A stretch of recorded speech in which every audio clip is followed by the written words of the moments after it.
Hey everyone, welcome back to the channel. If you're someone who uses Asana to stay on top of tasks and projects, you already know how important it is to keep your account secure. But here's the thing, many people log in daily and completely forget the basics, how to properly log out.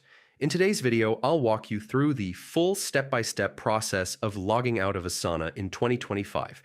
It's simple, but it's also crucial for protecting your account and your data. Stick with me until the end so you don't miss the key security tips. First things first, to log out, you need to be logged in. If you're not already in your Asana dashboard, here's a quick refresher. Head over to app.asana.com, type in your email address, and click Continue. Enter your password carefully, making sure caps lock isn't messing you up, and then hit Login. Once you're inside, you'll see your Asana homepage with all your projects and tasks. Now, let's get into logging out. Look toward the top right corner of your screen. You'll see your profile icon. Go ahead and click it.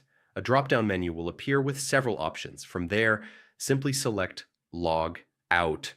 Just like that, you're securely signed out of your Asana account. So why does this matter? Logging out is more than just clicking a button.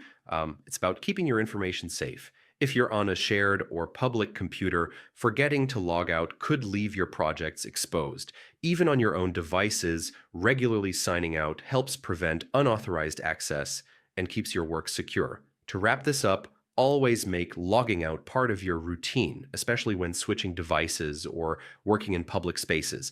A few seconds of precaution can save you from major headaches later. That's it, your full guide on how to log out of Asana in 2025.